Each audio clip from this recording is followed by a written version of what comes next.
नमस्कार, मैं हूं सोमी प्रकाश वेटा और अभी मैं हूं मेडिकल कॉलेज चंबा में और एमएस के पास हूं। नए एमएस डॉक्टर अविनाश जी ने ज्वाइन किया है। बड़ी बात यह है कि डॉक्टर अविनाश पहले यहां रह चुके हैं, स्कूलिंग यहां पर हुई है, पीजी कॉलेज में भी पढ़ चुके हैं। उसके बाद अब एमएस बने हैं और ऐसा पहली बार हुआ है कि कोई बाहर के जो डॉक्टर्स हैं वो यहाँ पर पढ़े हुए हैं। उसके बाद स्कूलिंग के साथ साथ पीजी कॉलेज में पढ़े हैं और अब डॉक्टर के तौर पर यानी एमएस के तौर पर वो ज्वाइन किए हैं। बड़ी उम्मीद है इनसे। पहले तो स्वागत है सर आपका। थैंक्स। अच्छा डॉक्टर, मैं यहीं से शुरुआत करूंगा क्योंकि आप पहले चंबा रह चुके हैं, स्कूलिंग हुई है, सच है क्या? मैं 81, 82, 83 2 साल डिग्री कॉलेज में यहीं पढ़ा हूँ और मैंने प्री मेडिकल यहीं से पास आउट की थी। यहीं से 83 में मैं मेडिकल कॉलेज शिमला में सिलेक्ट हुआ था। अच्छा, जैसा कि डॉक्टर साहब ने कहा कि चंबा में ये पढ़े हैं 81, 82 और 83 में, जैसे इन्होंने जिक्र किया है, तो फिर तो आपकी जिम्मेदारी ज़्यादा बढ़ जाती है। नेचुरली होता है कि दूसरा घर रहता है, हालांकि आप अदर डिस्ट्रिक्ट से ताल्लुक़ रखते हैं, लेकिन जब पहले वहाँ पर रहें तो अपना घर सा लगता है सर। ये मेरी खुशकिस्मती है कि मुझे इस जगह पे जहाँ पे मैंने डॉक्टर बनने का सपना देखा था वहीं पे नौकरी करने का मौका मिला है। आप सुन रहे हैं कि यहाँ पर डॉक्टर साहब ने डॉक्टर बनने का सपना देखा था चंबा में और आज आप एमएस हैं। एमएस के तौर पर बहुत बड़ी जिम्मेदारी रहती है, तो आपको पता भी है तो किस तरह से चुनौतियाँ भी रहती हैं, तो कैसे बेहतर बना पाएंगे सर? मैं अपनी टीम के साथ यहाँ के लोगों को बेहतर स्वास्थ्य सुविधाएं प्रदान करने की कोशिश करूंगा और आम जनता से भी आह्वान करूंगा कि वो भी अगर कोई सुझाव हो या शिकायत हो तो कृपया मुझे बताएं ताकि हम अच्छी सेवाएं प्रदान कर सकें। अच्छा डॉक्टर साहब, इससे पहले और जगह भी आप सेवाएं दे चुके हैं, थोड़ा सा वो भी जिक्र हो जाए जी। मैंने ज़्यादातर नौकरी जो है सुंदरनगर में की हुई है। मैं सुंदरनगर का रहने वाला हूँ। डिस्ट्रिक्ट मंडी में मैंने काफ़ी साल एज ब्लॉक मेडिकल अफसर सर्विस की हुई है। इससे पहले मैं 11 साल तक सुंदरनगर में एज ब्लॉक मेडिकल अफसर पोस्टेड था।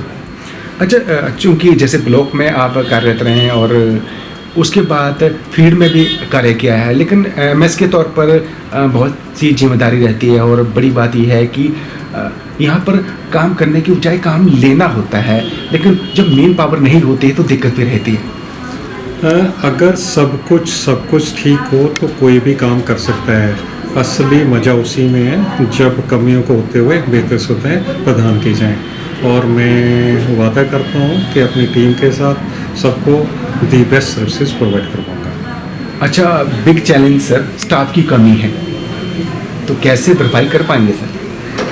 स्टाफ की कमी तो पहले से यहाँ चल रही है और उसके बावजूद भी जो डेली ओपीडी है लगभग 1000 से ज़्यादा है और 250 के करीब मरीज जो हैं एट ए टाइम यहाँ पे एडमिट रहते हैं। मेरे को लगता है कि भी आने वाले समय में सरकार को इस बारे में हम पत्राचार करेंगे और ज़्यादा स्टाफ उपलब्ध कराने के लिए आग्रह करेंगे। अच्छा, सुना सर, हम एक मीडिया में एक खबर भी आई थी कि टेंडर नहीं हो पाए हैं दवाइयों के, उसकी वजह से दवाइयों की कमी हो सकती है। तो नेचुरली अब प्रदेश स्तर की बात है तो चंबा भी इससे अछूता नहीं रहने वाला है, तो इस चैलेंज को आप कैसे देखते हैं सर? अभी यहाँ पर ज़्यादातर जीवन रक्षक दवाइयाँ उपलब्ध हैं और हम कोशिश करेंगे कि निकट भविष्य में दवाइयों की कमी ना होने पाए। अच्छा सर, चंबा मेडिकल कॉलेज आप समझ सकते हैं कि चंबा ज़िले के अलग अलग एरिया से यहीं पहुँचते हैं, उनके लिए यही एक स्टेशन है जहाँ पर उन्हें लगता है कि यहाँ पर बेहतर इलाज मिल पाएगा।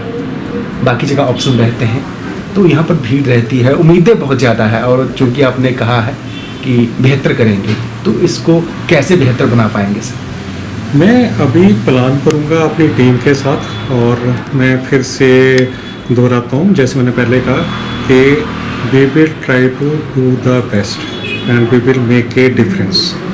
अच्छा सर, एक आभा का कार्ड जो है वो कंपलसरी कर दिया है, तो अभी कुछ लोग ऐसे भी हैं उनको इस तरह की फॉर्मेलिटी के मालूम ही नहीं है, तो इस चीज़ को आप कैसे आसान बना पाएंगे ताकि लोगों को तकलीफ भी ना हो और वो इलाज भी करवा पाए?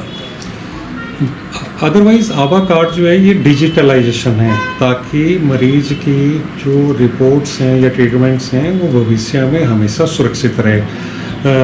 शुरू में शायद कुछ परेशानियाँ हुई होंगी, लेकिन हम कोशिश करेंगे कि लोगों को इसमें कोई परेशानी ना हो। ज़्यादातर प्रॉब्लम ओपीडी स्लिप बनाते वक्त आती है, उसमें समय लगता है। तो मैंने पहले भी अपने स्टाफ को ये संदेश दिया है कि अगर आभा कार्ड इमरजेंसी में नहीं भी बन पाए तो बिना आभा के भी पर्ची बनाई जाए। अच्छा डॉक्टर साहब, मैंने एक बात देखी कि एक मेडिसिन डिपार्टमेंट है, वहाँ पर बहुत भीड़ रहती है और कम से कम 2 से 3 डॉक्टर की ज़रूरत रहती है ओपीडी में।